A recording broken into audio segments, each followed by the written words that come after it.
to get a pizza. 2 boys have died after being stabbed in Bristol last night. It's heartbreaking, heartbreaking. His dressing gown is on the bed and you could see where he got undressed to go out that night. And I just so wish he just put his pyjamas back on and just stayed in. This is an attack on 2 children, committed by children. In all my years as a police officer, one of the most horrific weapons I've seen. This is an investigation that will live with me and my colleagues for the rest of our careers and our lives.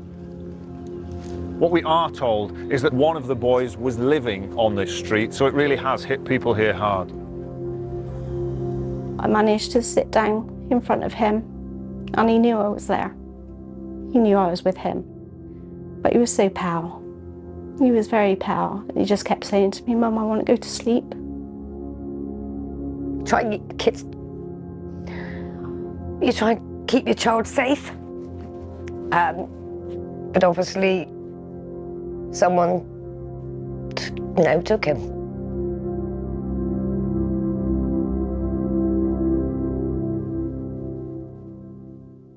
The tunes, because summer's here, and a kiss, we're ready to... Mason was just like the sweetest kid ever. He would always make me laugh. He's just like a silly kid. We'd do like prank videos together.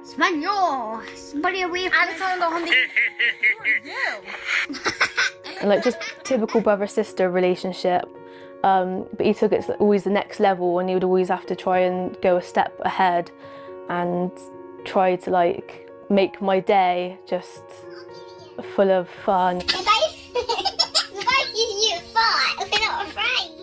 We always grew up close. From the moment he was born, I was like infatuated by him. I was obsessed with him. I wouldn't want to stop hugging him. And he was just really sweet and so pure, and his heart is so kind. And it's really rare in life you come across people that are that nice and loving. We had a bond that I can't even explain. Max was 16. He was a great character. He was always full of laughs, joking. It's very rare he was angry or annoyed, and even if he was, after 5 minutes, he would be back to his normal self.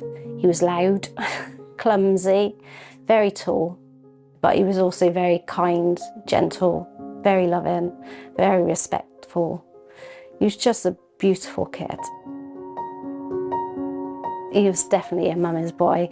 If he was sat on the sofa, he would sit on the arm of the chair and put his legs over me. And he's 6'2", so trying to sit on my lap, that's what I miss about him a lot, because it was the closeness. He would give me a cuddle, never embarrassed to give me a cuddle. I loved him to bits, I really did. He was my boy.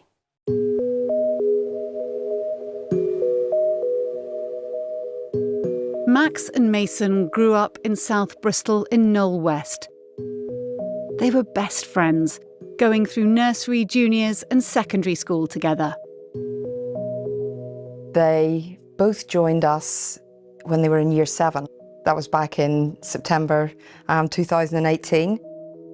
Mason, he gave his all in his subject areas and particularly enjoyed art, where he was very, very talented.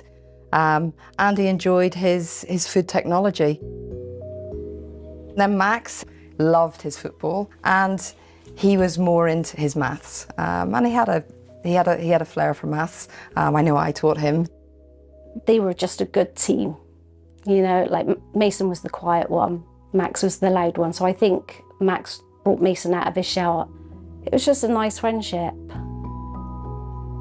Both had loving families.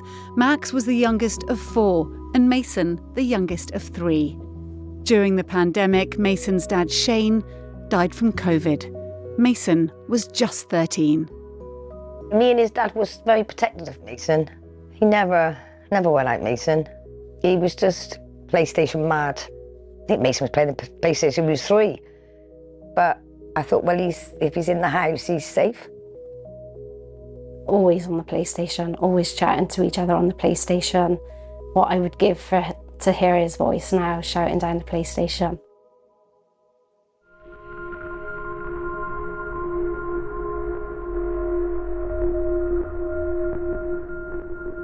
Nikki was going on a rare night out with friends. Before she left, she tried hard to persuade Mason to order a takeaway.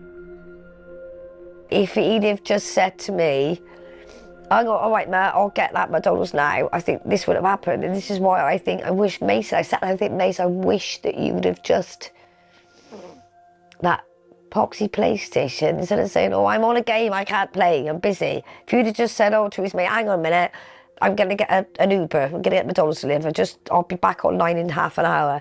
If you'd have only just said that, this would have happened, because he wouldn't have got out. This is the thing, he wouldn't have got out. Just a few streets away, Max was also at home with his mum and her partner. Trevor come down to go and get a drink of water, and he passed him on the stairs at about 20 to 11, and he said he was coming down to feed the cats. So he came down, fed the cats, and then he was in his dressing gown, so he wasn't even dressed. By now, Mason was hungry, so he messaged his best friend. It was around 11 when Max sneaked out.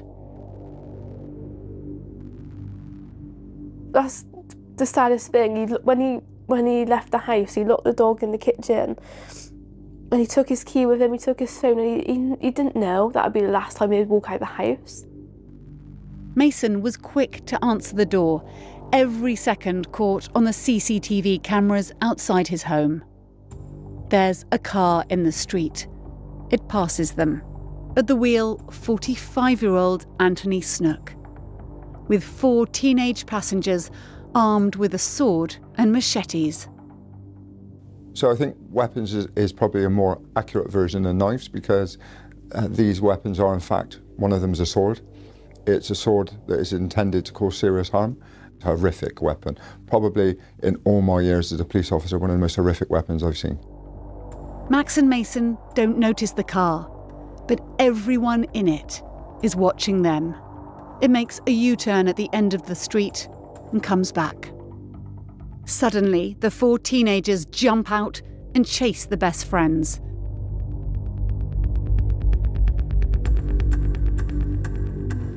The boys ran for their lives, and sadly in doing so, suffered those injuries. Chills me to think of it. Horror, shock, fright. They must have been absolutely petrified. In the panic, the best friends become separated, ending up on different sides of the street. Mason is on the far side, seen running past the white van. It was 2-on-1, 17-year-old Riley Tolliver and a 14-year-old attacking him. Mason is trying to get home, but collapses just meters from his front door. 16-year-old Cody Westcott and a 15-year-old chase Max. Cody stabs Max, but the other boy won't stop, chasing him around this white car. Max manages to get away, but it's too late. He's already dying. The attack lasted just 33 seconds.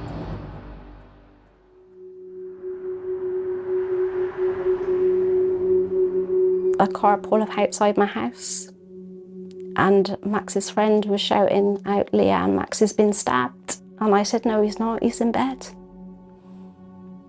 And then it hit me. So I was screaming for the door, someone to open the door, and they literally drove me straight down.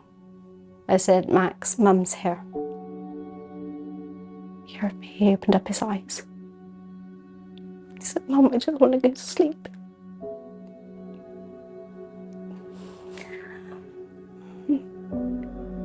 It was nice to know that he knew that I was there, even though that he was dying, and I knew he was because I could tell. He was just so pale. He was cold. Well, I had a phone call from Mason's phone, and it was the police on the phone, and I thought, is this some sort of wind-up? You know, it's like, oh, this is, you know, the police, you know, and son's been injured. The whole road was sort of taped up, so I had to get through a lot of tape, and it was just lights everywhere. It was all a bit of a blur. It was just a bit... Well, no one told you nothing? I was just going to bed and Nikki phoned up, and all she said at the time was, Mason's been stabbed. That was all. He's at the BRI. I think one of Mason's friend at school, his mum, she gave me a lift to the BRI, which was the same hospital that Shane died in as well. I walked into this room not knowing where I was going, and there was quite a few doctors, nurses, police in this room, round a bed. I kept saying, what's going on? And, oh, we'll get you an update. So I was expecting them to say, oh, we're going to do this, we're going to do that, and do this and do that. Well, they didn't. They sort of stared at you, Mason's mum. I said, yeah. And they said, we're so sorry. And that was basically it. And so I walked out. I went, really? I said I wanted to see him. So they let me go in and see him. And I was just in shock. I couldn't cry. I just gave him a kiss and gave him a cuddle. And that was it, really. I went into, I suppose, shock.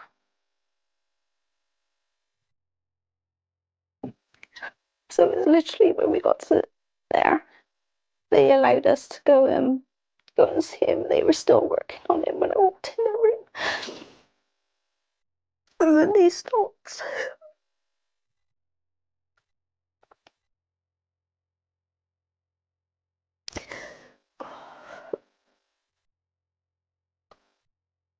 That was hard. It was so hard.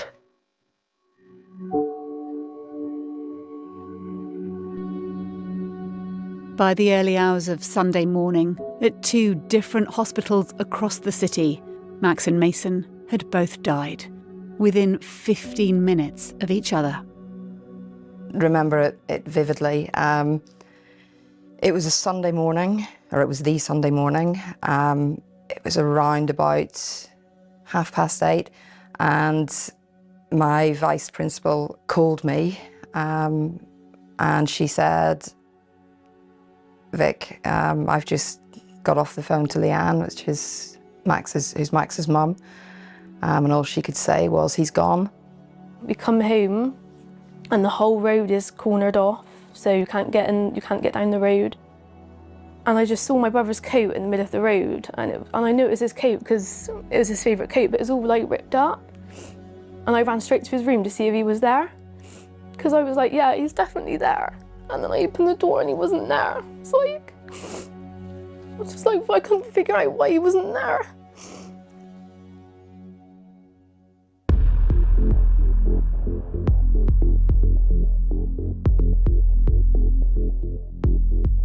Best friends, innocent schoolboys murdered on their doorstep. But why? It was all about revenge. An hour earlier that same Saturday night, there was an attack on a house 3 miles away. Bricks had been thrown, the woman inside, a mother, was hurt and had to go to hospital. Her son was Cody Westcott. He wanted revenge. He gathered his cousin, Riley Tolliver, and 2 other boys who we can't name because of legal reasons. Anthony Snook was friends with Westcott's mum. He was their chauffeur. Convinced people from Max and Mason's neighbourhood were behind the attack, Snook drove them across the city from Hartcliffe to Knoll West. Every day I go through what were they thinking, looking at their actions, looking at the way they drove around Knoll West, trying to find a victim. It's obvious that they were intent on committing serious harm to anybody they could get their hands on. And I think, they armed themselves with weapons. They hunted around the estate to find, sadly, those 2 boys, and they attacked them for no reason whatsoever. After they stabbed the boys, they jumped back in the car, tyres screeching, leaving Max and Mason dying in the street. Within minutes, they're home, but panic. Getting rid of evidence, a fire is lit and they burn their clothes, trying to hide the knives before going out for food. And chillingly for me, what we do know is They even stopped off at McDonald's after attacking these two boys. I think it speaks volumes, really. Two beautiful boys lost their lives and they went to McDonald's for an early morning breakfast.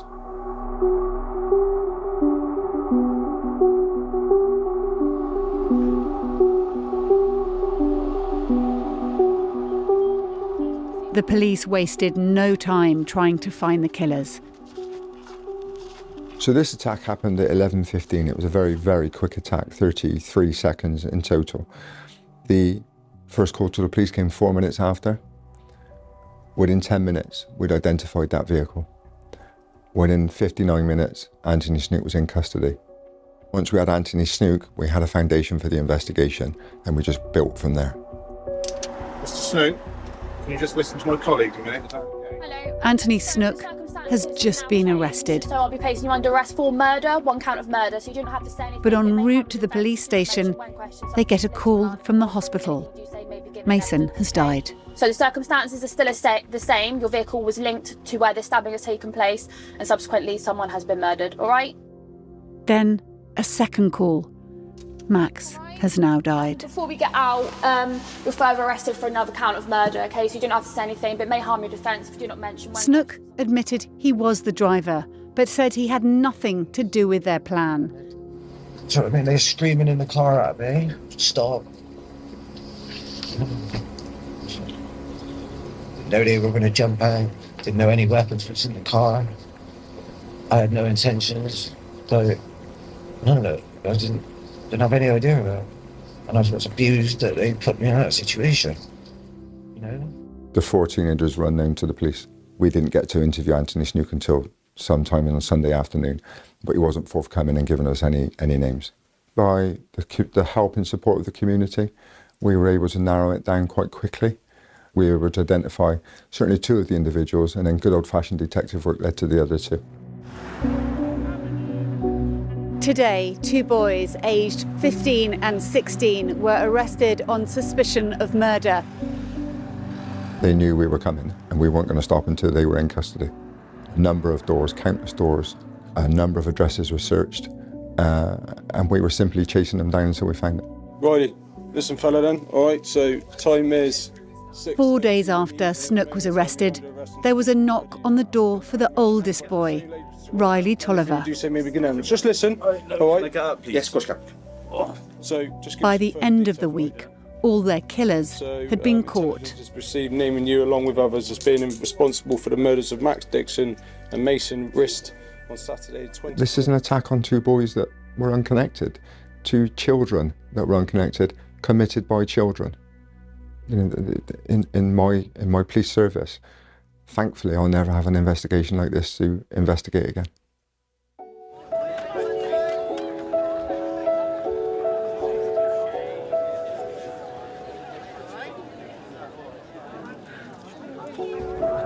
"300 people gathered and roads were closed as hundreds of balloons were released in memory of 16-year-old Max and 15-year-old Mason.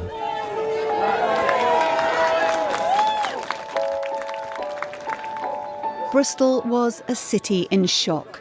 In the days after their deaths, there were spontaneous gatherings on the streets.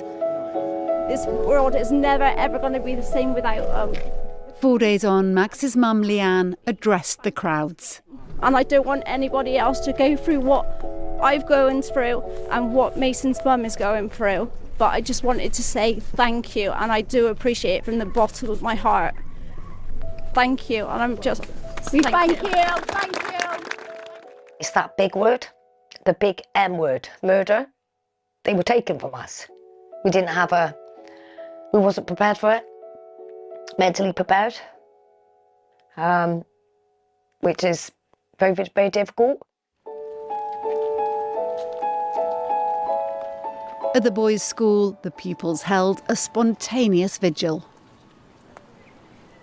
That period after the deaths of the boys, I have to say, have been some of the most challenging periods I've had to deal with.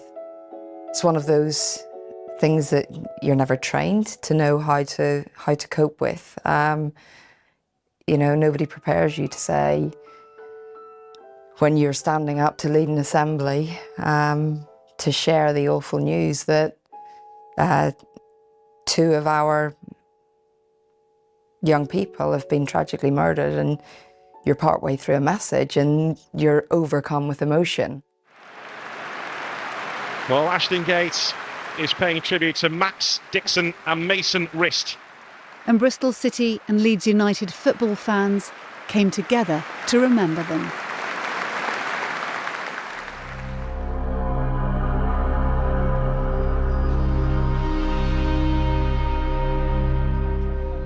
On the 9th of October, the trial began. All 5 were charged with 2 counts of murder. 3 of the group were children. The prosecution said the group were on a joint mission, acting as a pack. When they saw Max and Mason, they thought they'd spotted those responsible for the earlier attack on the house, or at the very least, people connected with it. I don't know what was in their heads. The boys were completely not connected to any offences that took place in the Hartcliffe area. So to my mind, absolutely a case of mistaken identity.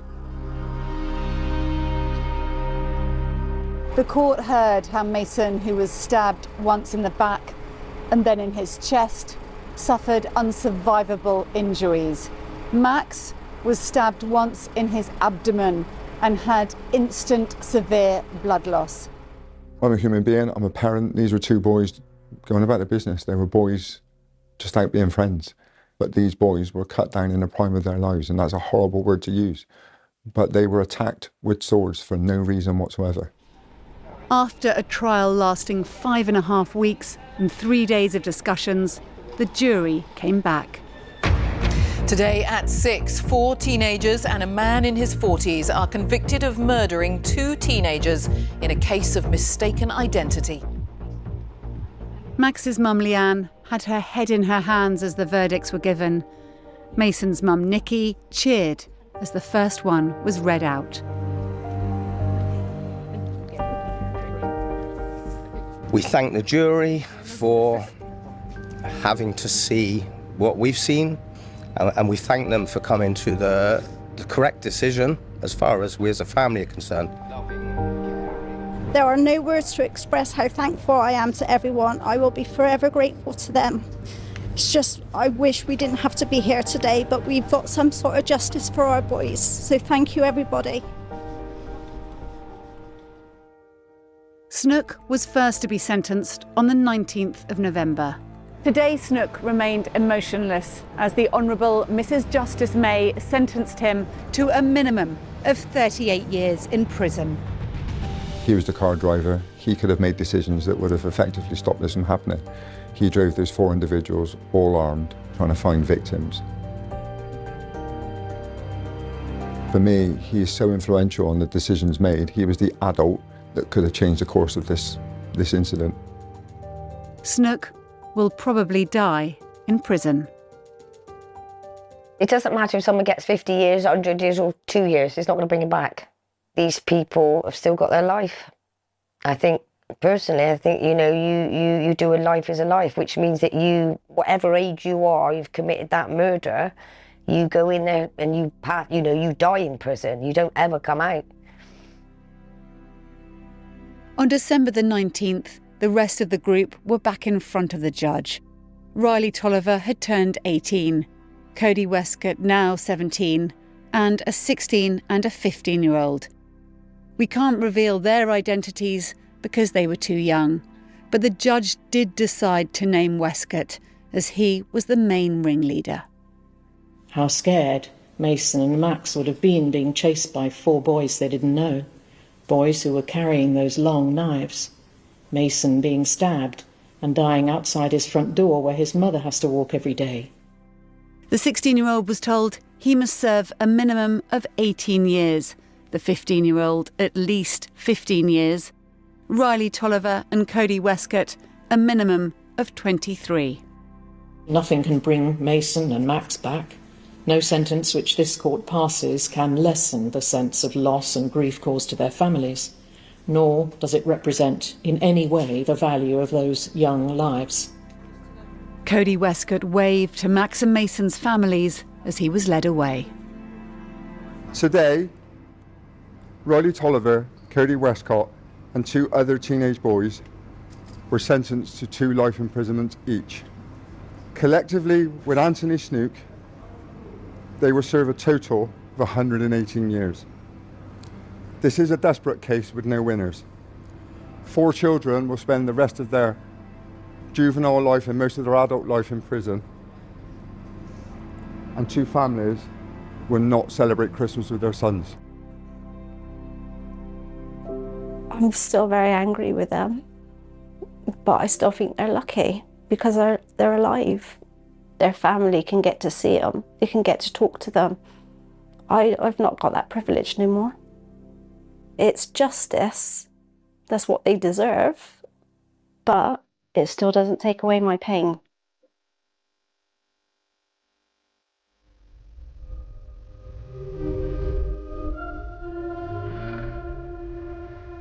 I don't know life without him, so now I'm in like new territory.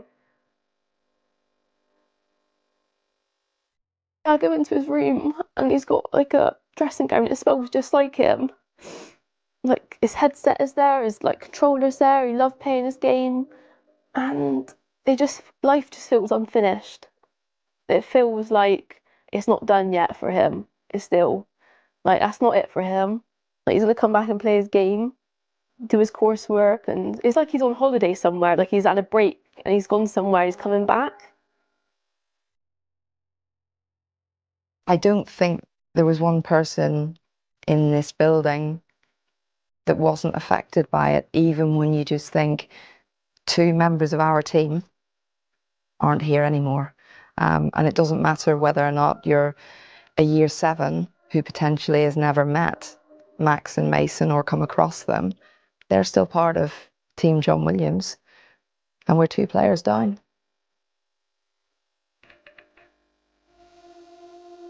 I talk to him sometimes. Yeah. I say, what do you think of this, mate? What should you think of him, you know? You're never going to forget him, are you? Ever. I would rather have had they took my life, because if they said to me tomorrow, sorry, no, you need to go, Nikki, and we need to bring Mason back, I'd happily go.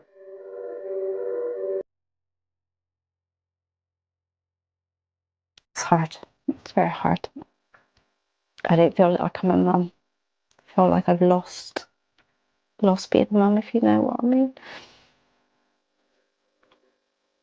I'm trying to learn who I'm going to become, because obviously that person before Max is gone. I'm learning to live without Max. I'm learning to take one day at a time. I think the only good thing is, because Max was such a great character, full of life, and we had that bond, I know that Max would want me to get up every day and go out and make a good life for myself and enjoy it, and not sit and dwell on what's happened. I'm lucky I had 16 really good years with him, and I loved him very much, and I still love him very much.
I think that anyone who becomes a prosecutor realizes the cases that you care about the most are the ones when the most innocent of us are hurt or murdered.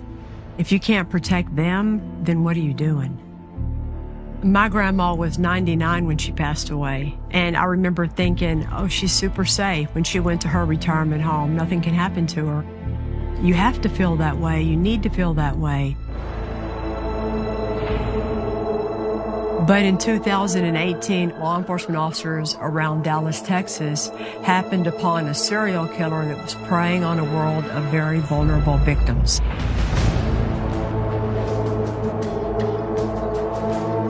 Everyone assumed since the victims were older, they were dying of natural causes. But these were not natural deaths, it was murder.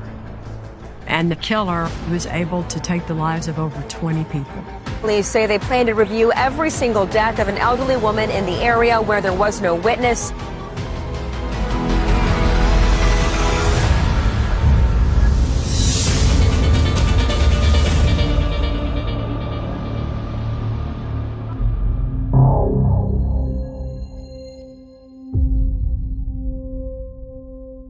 That morning, I was out running errands, and Scott called me and said he got a call from somebody who said that Mom didn't make it to the Dallas Cowboys watching party, and she wasn't at church.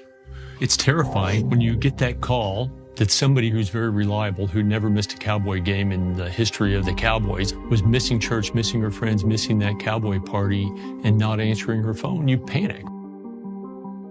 After calling our mother multiple times and her not answering, then it was very obvious there was something wrong. I contacted Rob, and we headed straight to the house.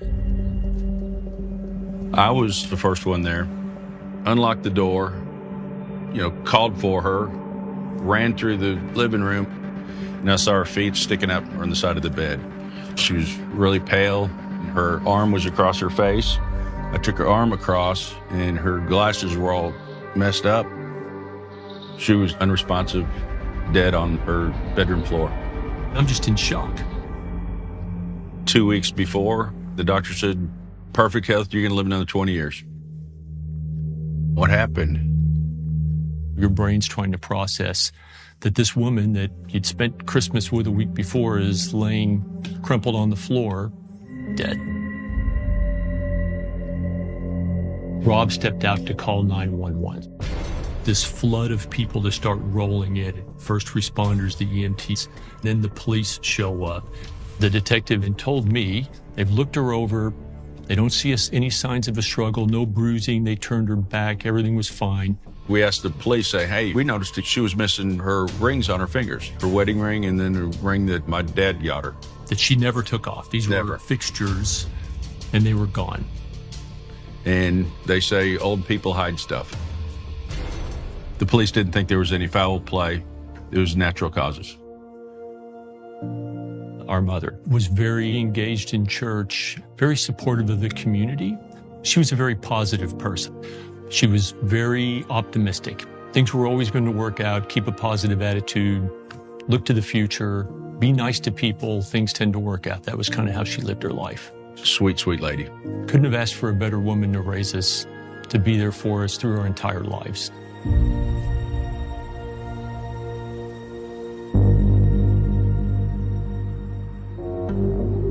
When you think of the safest, nicest, most well-off part of Dallas County, you think of Plano, Texas. It's where you go when you have everything. So if your mother is retired there, living in a home there, you're going to think she's pretty safe. But in 2018, all that was put into question.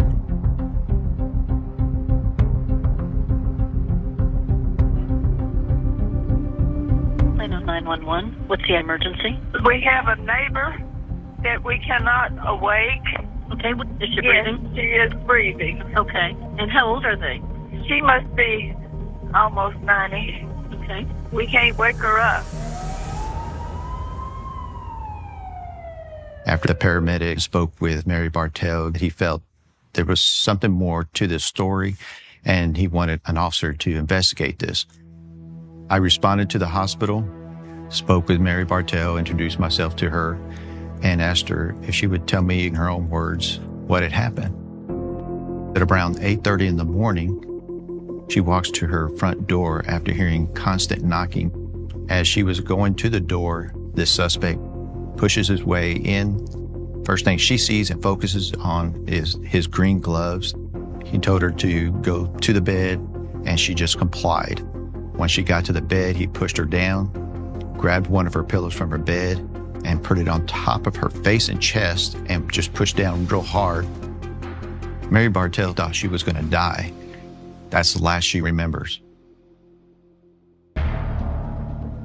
Mary Bartell states that she was missing jewelry, rings that she had on both of her hands, one of those rings being a wedding ring that she's had for 50 years and never really took it off. My first priority was to get an investigator to Mary Bartell's house. So I contact another detective, and as she was going to process Mary Bartell's crime scene, she learns there is a suspicious death investigation right across the hall, which is Ann Conklin's residence. So at that point, the Plano Police Department was investigating one death, Ann Conklin, and attempted murder on Mary Bartell to see if they were related or not. We started to do a canvass, looking for any other witnesses, any other video, anything that would give us a lead. We learned that just a few days before, on March 15th, a gentleman by the name of Richard Plink picked up his mother to take her to a doctor's appointment and observed this black male, well-dressed, sitting in his Nissan Altima at Preston Place. And later, he noticed the same person was still in the same parking lot, but at a different parking spot. He just thought it was weird, so he asked him if he could help him with anything. And this man stated that he was fine, that he was just waiting for his next therapy appointment. That's not really unusual because there's older people in that community, but that was not settling to him. So he wrote down the license plate, and when we ran it, we learned the driver of that car was listed as Billy Schmiermeyer. So we started looking at Billy Schmiermeyer a little bit more and learned that he had some prior arrests for criminal trespass at another senior living center in Dallas. Now we know that we need to locate Billy Schmiermeyer. There was this red jewelry box with a name of Lou T. Harris. With the possibility of more victims on their hands, officers do a welfare check on Lou T. Harris. 4 or 5 cases quickly jumped to almost 10 cases.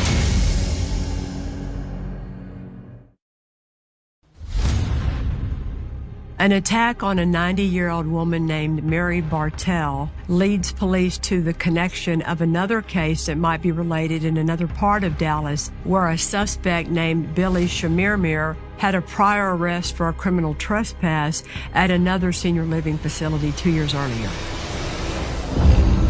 Edgemere is a senior living facility in Dallas. And in April of 2016, security personnel had noticed that this man had been around and they weren't sure why, and he was given a warning not to return.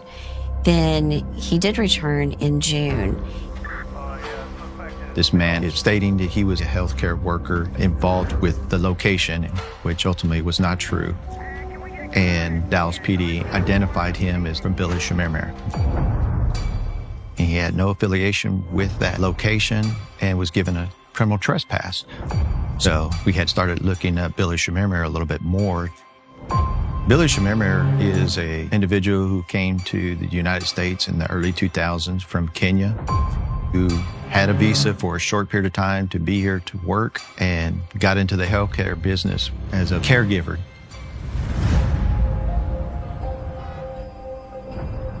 So we started getting very suspicious that maybe our person of interest in the attack on Mary Bartell and the death of Ann Conklin is Billy Schmiermeyer. We learned from Dallas PD that Billy Schmiermeyer had a warrant out for his arrest for public intoxication out of Dallas. Detective Tripiate and I discussed it and said, he's a person of interest. Let's get him in custody, bring him to the Plano Police Department jail, sit down and talk to him and see what we learn. The arrest team set several officers throughout his apartment complex.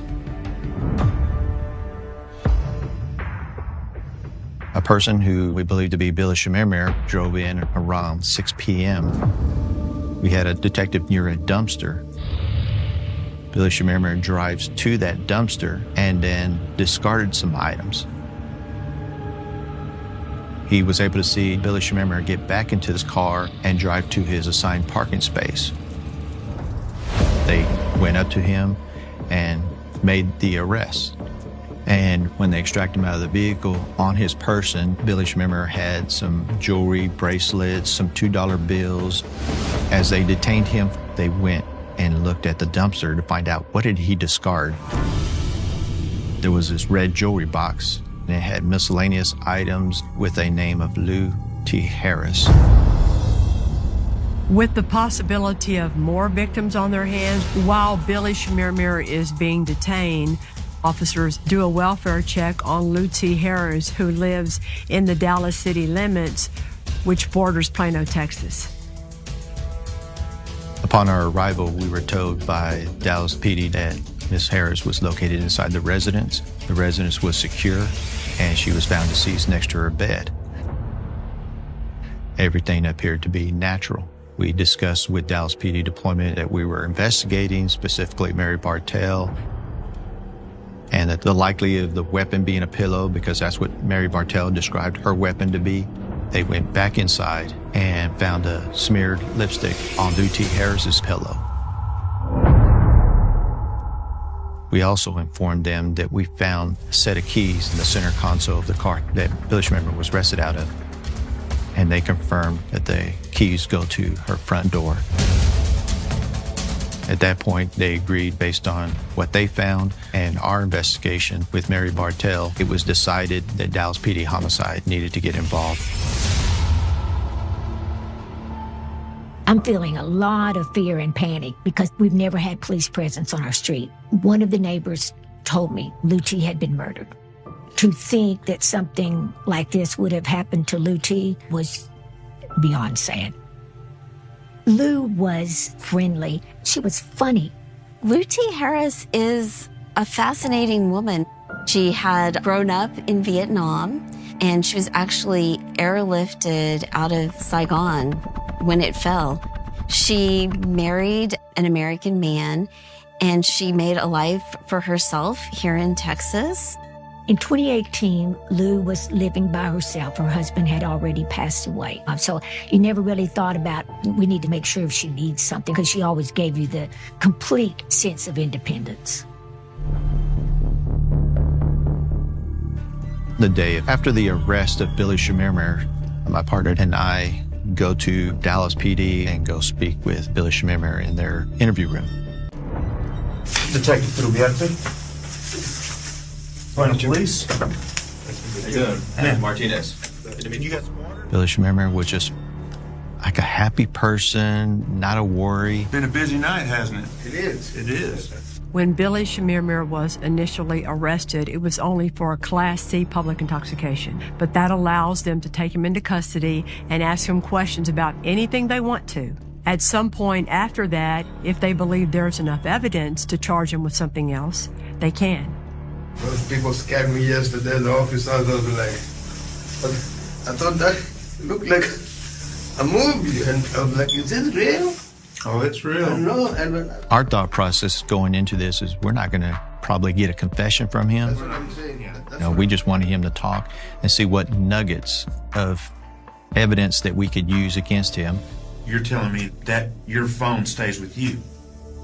Yeah. Yeah. Yeah. No one else has that phone. No. When Billy Shemermer is being detained, shockingly, he agrees to voluntarily give them his cell phone. Maybe because at that time he didn't realize that would also give the investigators access to his text messages, any photos he had on his phone, and also his GPS locations.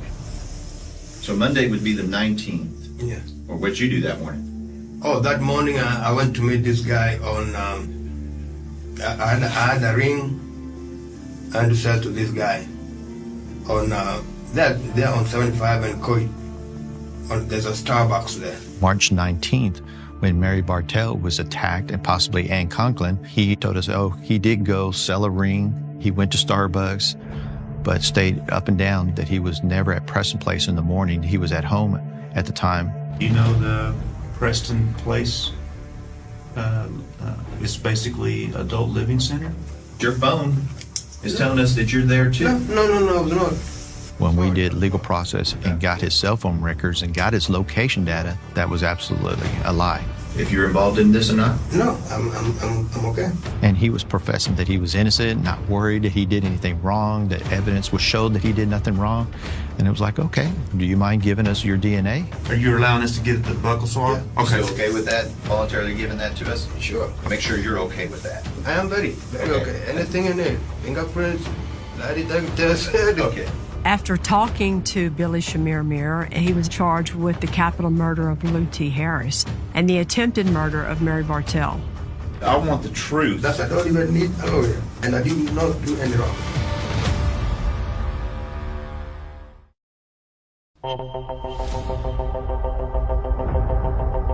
Police. How you doing? Martinez. Billy Shamir Mir is under arrest for the attacks and murders of elderly women in Dallas and Plano, Texas. But they want to build their cases and find more evidence to make the cases even stronger. Early in the morning, the time we were interviewing Billy Shamir Mir, Dallas PD was wrapping up their crime scene investigation in Lou T. Harris's home. They found that there was a receipt that showed a nearby Walmart and her making a purchase prior to her death, which led him to Walmart to investigate that further.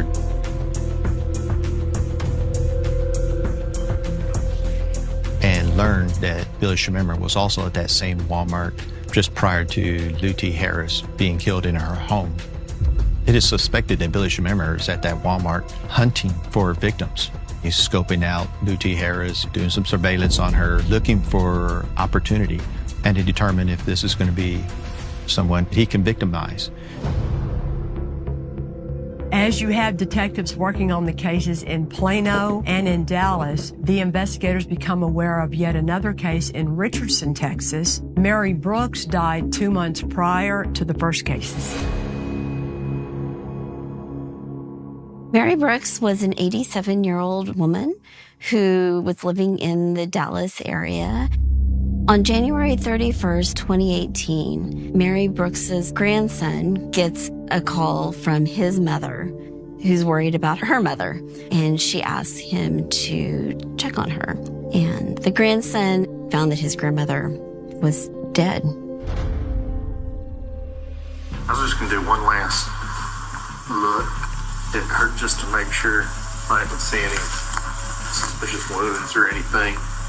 There were groceries all out on her counters. They hadn't been put away, and her family discovered missing jewelry. And there was a receipt that showed that she had been on a shopping trip to Walmart. Richardson PD's investigation led him to the same Walmart that Lou T. Harris was at. She was grocery shopping on the day she was killed, but they didn't have a suspect at that time until we learned of Billy Shamir Mir, Walmart, and Lou T. Harris. So then Richardson PD started to look, okay, can we put Billy Shamir Mir at the Walmart? When Mary Brooks was there, Richardson PD was able to show in the video Billy Shamir Mir was parked in relation to where Mary Brooks was parked. And when Mary Brooks returned to her car, you see the silver Nissan Altima, which is believed to be Billy Shamir Mir's vehicle, exit with her and follow behind her. And shortly after is when she was found deceased. We met with Dallas PD, Richardson PD, Frisco PD. They also had some stuff that they were very interested in Billy Shamir Mir being their person of interest. And when we looked at it, it's like, okay, let's look at the location data. Can we put Billy Shamir Mir there? Oh, we can. We're jumping from cases to cases, and 4 or 5 cases quickly jumped to almost 10 cases. And it spiderwebbed from that point.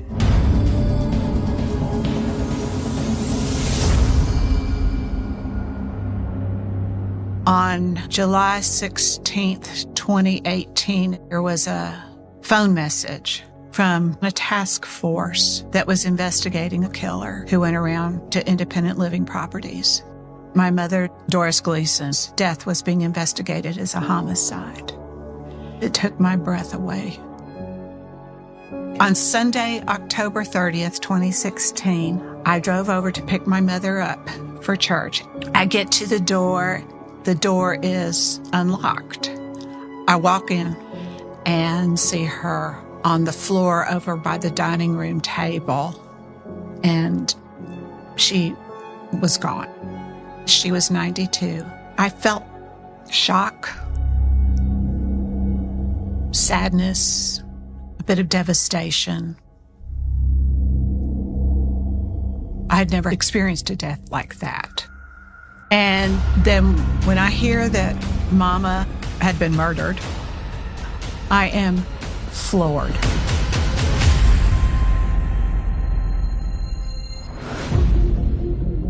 The detective who was working the Shamirmir case called me to go and look at pictures of jewelry that they'd gotten off of Billy Shamirmir's phone. We asked the detective, are you implying that you think that Billy Shamirmir killed our mother? And he said, I'm convinced of it. He said, I've already pulled records from his cell phone, and his cell phone was in the vicinity of her house on Saturday and on Sunday morning before you found her dead. Suddenly you find out she's died violently, and you start the grieving process all over again. And now you're grieving a violent death. While Billy Shamirmir is in custody, 4 different police departments are already working on all these investigations, and the number is now up to 22 different victims. This makes Billy Shamirmir one of the most horrendous, prolific serial murders in Texas history. But will there be enough evidence on any one of these cases to actually convict him?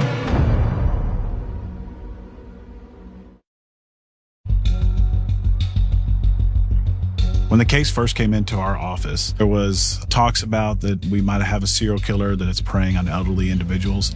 To be honest with you, I didn't think it would turn into the volume of cases that it actually turned into. I just didn't think that was possible. In the end, he had 22 indictments for capital murder and 2 indictments for attempted capital murder out of not only our county, Dallas County, but also including Collin County. It is a lot. Just had total disregard for human life.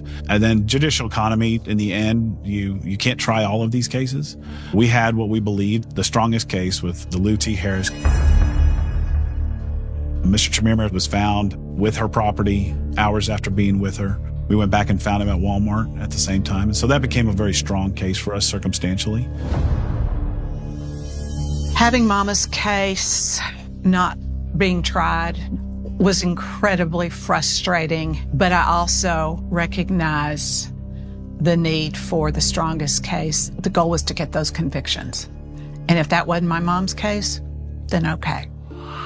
I was brought on to Billy's case and became one of his 3 attorneys.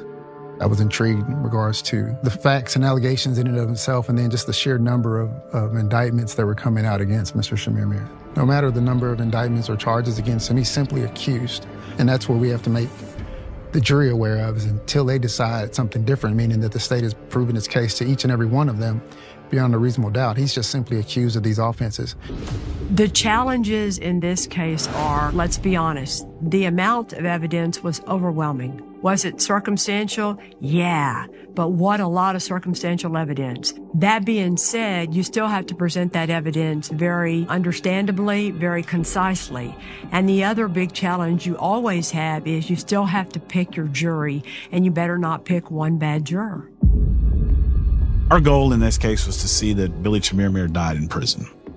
In these types of cases for the death penalty, we would have to go to Kenya. We would have to do those types of things to do a good full background on him. That was unavailable to us. It was unavailable to the defense. And we would have to have delayed it even further. And we needed to get resolution to this case.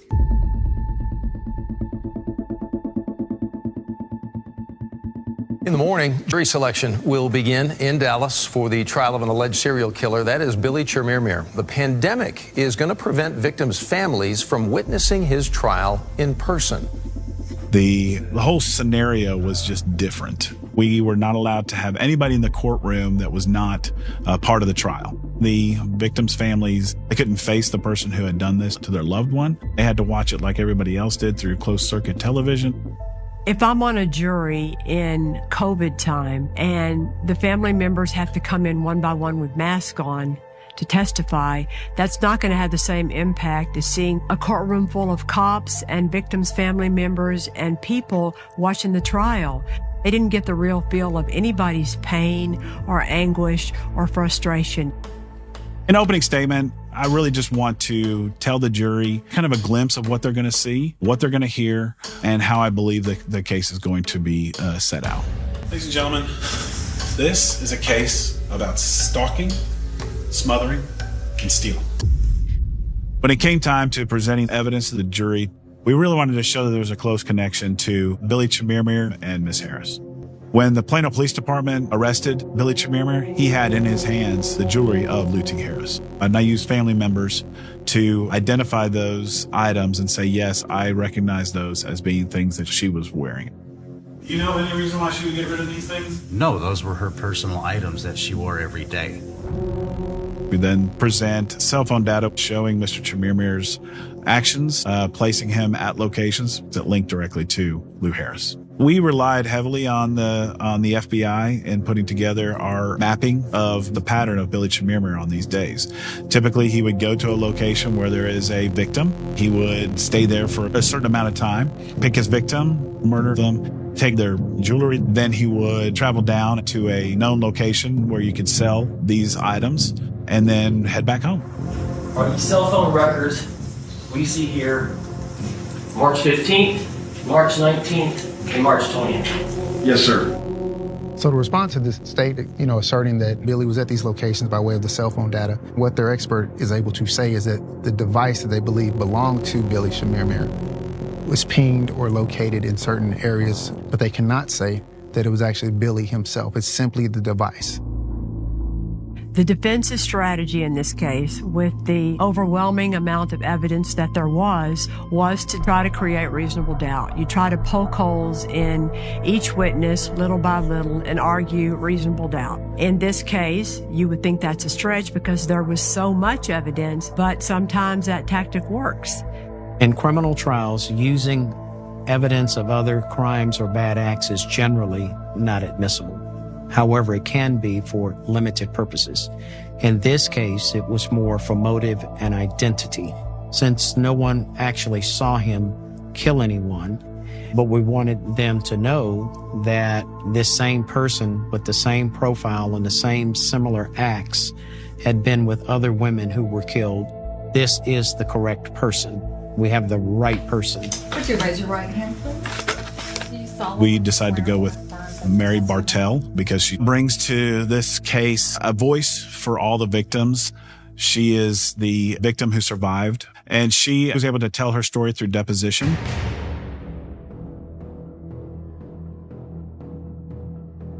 I heard this very insistent rapping at the door. The door was opening inward, and when my eyes were just fixated on these green rubber gloves, I knew instantly, number one, I should not have opened the door. Number two, my life was in grave danger. He just smashed a pillow down hard over my face and my chest, and I just couldn't breathe. The defense lawyer was able to cross-examine her in her deposition the same way he would have in the courtroom before COVID happened. She said the individual that walked in was very articulate and very well spoken, and asked about an accent. She said she didn't recall hearing an accent. You didn't notice any kind of accent or anything about his voice that stood out to you? No, I was just mainly concerned about whether I could get some help before I died. And anyone that's ever heard Billy speak, he has a very thick accent. And that's important. The jury needs to understand that that's important. Did you ever look at his face? I was fixated by the green rubber gloves. Okay, so you never did get a look at his face? No, I did not. There was nothing that placed him there except for Mary Bartell.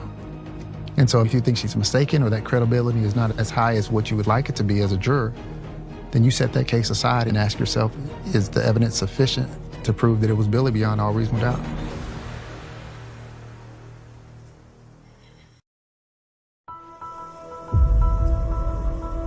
We wanted to show Mr. Chemirmir's interrogation video because Billy Chemirmir did not have a good story as to why he's in possession of Lou T. Harris's items. He stated that he acquired them from a man on the side of the road. He couldn't give us the man's name. It just seems so illogical that he is at Walmart with Lou T. Harris and then happens to buy from some random man her items hours later and is caught with them. You had their money. You had their jewelry. And you had their jewelry box. I believe them playing his statement backfired a little bit. And the reason I say that is because he gave himself a defense. Do you think that the items are stolen? That was what I was thinking because of the light. Why is he bringing all this, the box with everything? Way too many times in my career, when I was getting ready for trial, I would tell my main detective, I'm not going to offer your interview of the defendant. And they would get very upset. And I would say, no, it's self-serving. He doesn't tell the whole truth. He minimizes his involvement. He acts like it's self-defense. Why would I offer his version of what happened? By presenting the videotaped interview of Billy Chemirmir, the state allowed that to be his way of putting his defense on. And they weren't able to cross-examine him at the same time because he never had to testify. And the state doesn't get to say, we call Billy Chemirmir to the stand. It's not up to them. If he chooses not to testify, that's the end of his story. That's what this entire case is about, is reasonable doubt.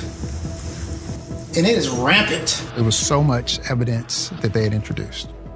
You've seen an exorbitant amount of evidence and items put in, but we're talking about quality and not quantity. And that was my argument, is they're presenting all these things, but what is the quality of this evidence in regards to them meeting their burden? In this day and age, with what juries expect today with modern forensics, which I'm so sick of hearing, there's no such thing as too much evidence. I wish we could all have that problem. This is the first time in my career as a prosecutor I've been accused of bringing too much evidence. It was mentioned a couple of times that this is going to be a difficult chore on your part. I'm going to tell you right now, I don't think it's going to be that difficult.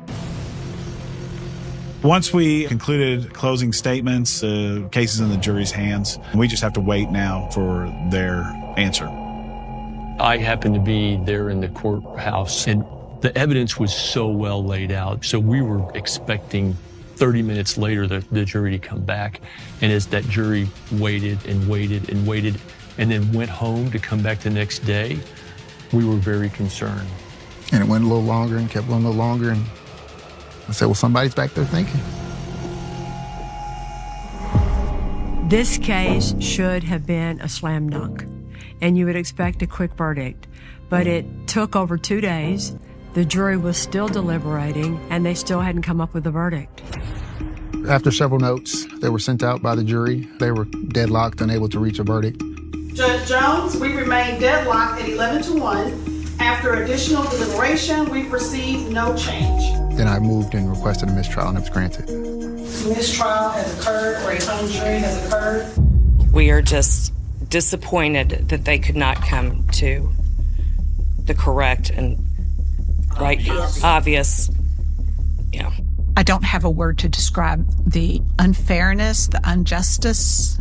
Given that Lou T. Harris's case was, by the prosecutor's judgment, their strongest case, and they got a hung jury, they had to have been devastated when they got that back. Unfortunately, what all those family members learned is with the jury, you never know what's going to happen. When I heard of the mistrial, I was disappointed for the families and immediately started thinking about participating in the second trial.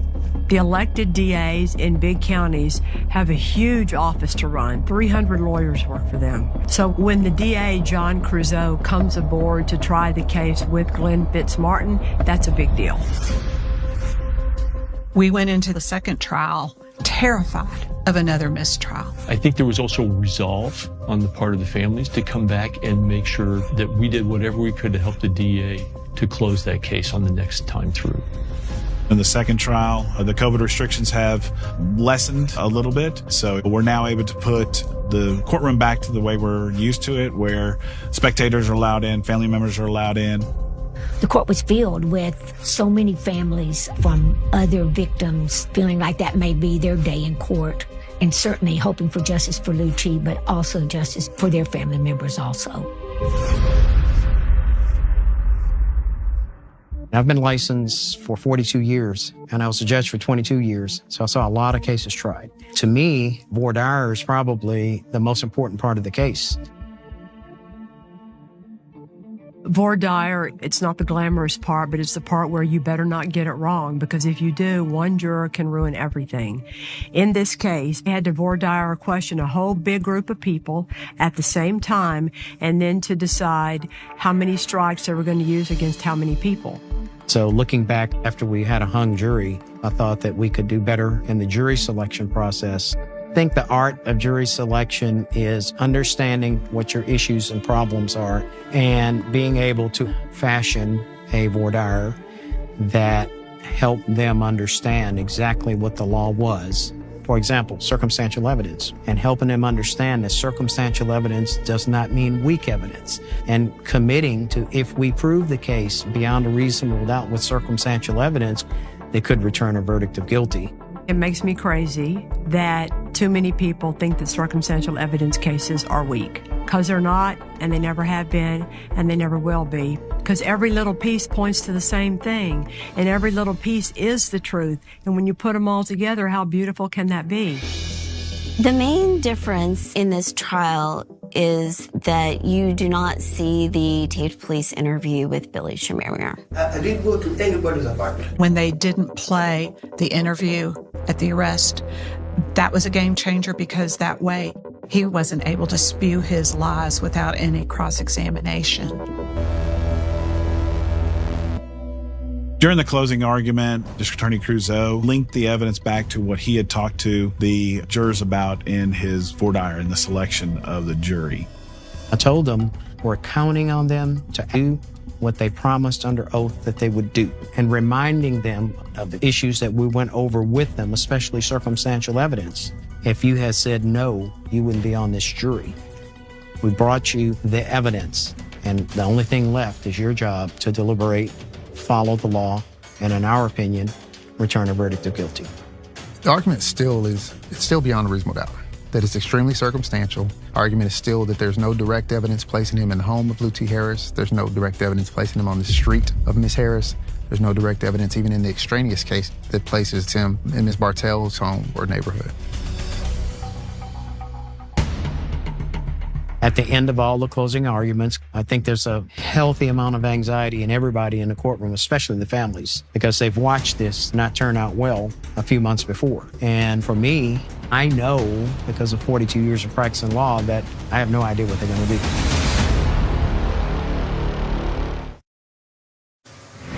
This was a stunningly fast verdict for a capital murder trial. Jury deliberated less than an hour. It's like pins and needles. It's high anxiety. But we had the rug pulled out from us before, so our trust is really low that this is going to be okay. The jury has reached a verdict, and that verdict is: we, the jury, unanimously find the defendant guilty of capital murder as charged in the indictment. Billy Shamir was sentenced to life without the possibility of parole. And I knew at that moment in time that Billy Shamir would die in prison. I have goosebumps when the jury renders the conviction that he is guilty. There is such a flood of relief. On behalf of the many victims, we are incredibly relieved that justice is finally here, especially after the mistrial 5 months ago. There was a lot of relief and joy that justice had finally been done. About time. Why did it take two? But everybody's just as happy as can be that he's never going to get out of prison. I look at Lucci's death and I could sound strange, but I think that she would be proud to know that she ended all of that, all of those killings, that was the end. After her, that was it. And they got him. Well, what was satisfying about this verdict was that Mr. Shamir Mir had announced to a news station that he would never go to the penitentiary. And when that verdict came back, of course, I looked at him. He didn't have much expression, but I thought, you're on your way, buddy. I think the whole experience has got us both thinking about how to protect elderly people. When I worked through that, Mama was the 8th victim in 3.5 months, and that this had happened at 3 other well-respected properties in the Metroplex. That's when I knew that something had to change. Secure Our Senior Safety is a nonprofit foundation committed to showing the vulnerabilities in independent senior living and hopefully correcting those vulnerabilities. SOSS is proud that we got 2 bills through on legislation to change the security in independent living. My mother was incredibly private, and that was a real big struggle for me in the beginning. She believed a lady's name was in the paper when she got married and when she died. And so for my mother's face to be splattered everywhere in her name, my mother would not like that. But over time, I think Mama understands my commitment to make her friends safer than she had been. And in that way, I think she's proud of it.